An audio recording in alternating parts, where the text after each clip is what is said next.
ওই যে Kim Jong উনকে দেখেন, চিনেন? কিম জং উনকে চিনেন? কোথাকার প্রেসিডেন্ট? তার দেশের মানুষ খাবার খেতে পারে না, আর সে মিসাইল বানায় বসে বসে। আর আমেরিকা পশ্চিমা থেকে ভয় দেখায়, ভয় দেখায় না? দেখেছেন? ওর ওই উত্তর কোরিয়া হামলা চালাতে হলে 100 বার চিন্তা করতে হবে পশ্চিমাদেরকে। হ্যাঁ, কারণ সে 8-10টা মুসলিম কান্ট্রির মতো না যাদের কাছে এরকম কোনো অস্ত্র নাই। কথা বুঝতে পারছেন? ওকে অত সহজে কিন্তু কেউ আক্রমণ করবে না। তারপরেও আবার চায়নার সাথে ওর বন্ধুত্ব আছে, রাশিয়ার সাথে ওর বন্ধুত্ব আছে, ঠিক আছে? এর একটা অ্যালায়েন্স, এটাকে জিও পলিটিক্যাল ভাষায় ওদের অ্যালায়েন্স বলে। তো ওরা শক্তিশালী হলো কিভাবে? শুধুমাত্র ফাইন্যান্স দিয়ে না, এখানে পলিটিক্যাল ভিত্তি শক্ত, অস্ত্র শস্ত্র তাদের আছে। এখন বহির্বিশ্বের শত্রুরা ওদের দিকে চোখ তুলতে পারছে না, এত সহজ না। তো দেখেন আমাদের পিছিয়ে পড়ার এগুলোও কারণ আছে। মুসলিম কান্ট্রিগুলোর দিকে তাকায় দেখেন, কয়টা মুসলিম কান্ট্রি এইসব ক্ষেত্রে স্বয়ংসম্পূর্ণ? কয়টা কান্ট্রি দেখবেন আপনি? হ্যাঁ, বিশ্বকাপ আয়োজন করে বেড়াচ্ছে, বিশ্বকাপ ফুটবল আয়োজন করে বেড়াচ্ছে, পাশে ইয়েমেন সিরিয়ার মানুষ খেয়ে না খেয়ে মরে যায়, দেখার সুযোগ নাই।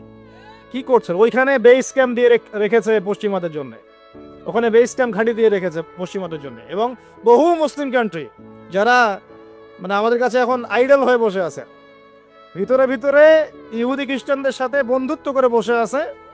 তারা উঠতে বললে ওঠে, তারা বসতে বললে বসে, ওদের ইশারায় কাজ করে কিনা? জিও পলিটিক্যাল ভিত্তি দুর্বল, ইকোনমি ভিত্তি দুর্বল, ফাইন্যান্স দুর্বল, আর আমরা আধ্যাত্মিকত্ব তো দুর্বলই। তো সব মিলিয়ে এই যে 100 বছরে আমরা পিছিয়ে পড়লাম, এখানে 100টা কারণ খুঁজে বের করা যাবে, এত কারণ বলার সময় নেই। এখন প্রসঙ্গে আসেন, এভাবেই কি চলতে থাকবে না উত্তরণের কোনো পথ আছে?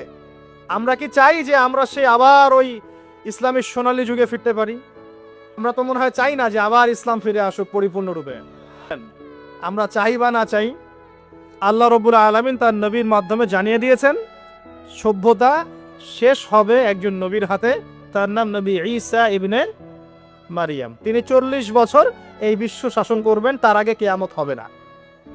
এই যে আলামাতুস সাআ নিয়ে অনেক কথা আমি বলেছি, এটাও শুনে রাখেন, কিয়ামত হবে না ইনশাআল্লাহ ততদিন পর্যন্ত যতদিন পর্যন্ত নবী ঈসা ইবনে মারিয়াম আবার না আসছেন এবং 40 বছর বিশ্ব শাসন না করছেন।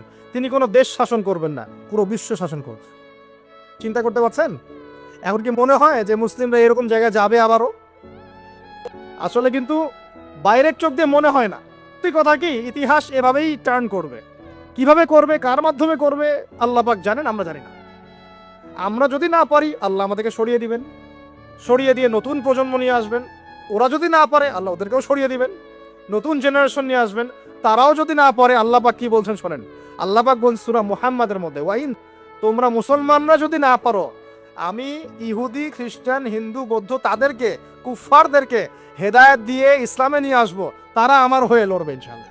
এটা আল্লাহ পাকের হিকমা। দেখছেন না দিন দিন মানুষ মুসলিম হচ্ছে না? দিন দিন বহু মানুষ মুসলমান হচ্ছে, কিন্তু দেখছেন এটা কিন্তু রেভলিউশন হচ্ছে, ইসলামের দিকে মানুষ আসছে। যত আক্রমণ হচ্ছে ইসলামের দিকে, তত বেশি মানুষ ইসলাম কবুল করছে, আলহামদুলিল্লাহ। আর আমরা পিছিয়ে পড়ছি। এই যে আমরা যে গরু খাওয়া মুসলিম হয়েছি, আমরা যে জুমার দিন নামাজ পড়া মুসলিম হয়েছি, আমরা মুসলিম পরিবারে জন্মগ্রহণ করে আব্দুর রহমান আব্দুর রহিম নাম নিয়ে বসে আছি, কিন্তু আসলে রহমানের বান্দার বৈশিষ্ট্য কি আমি জানি না। আল্লাহ পাক আমাদেরকে হেফাজত করুন, আমিন।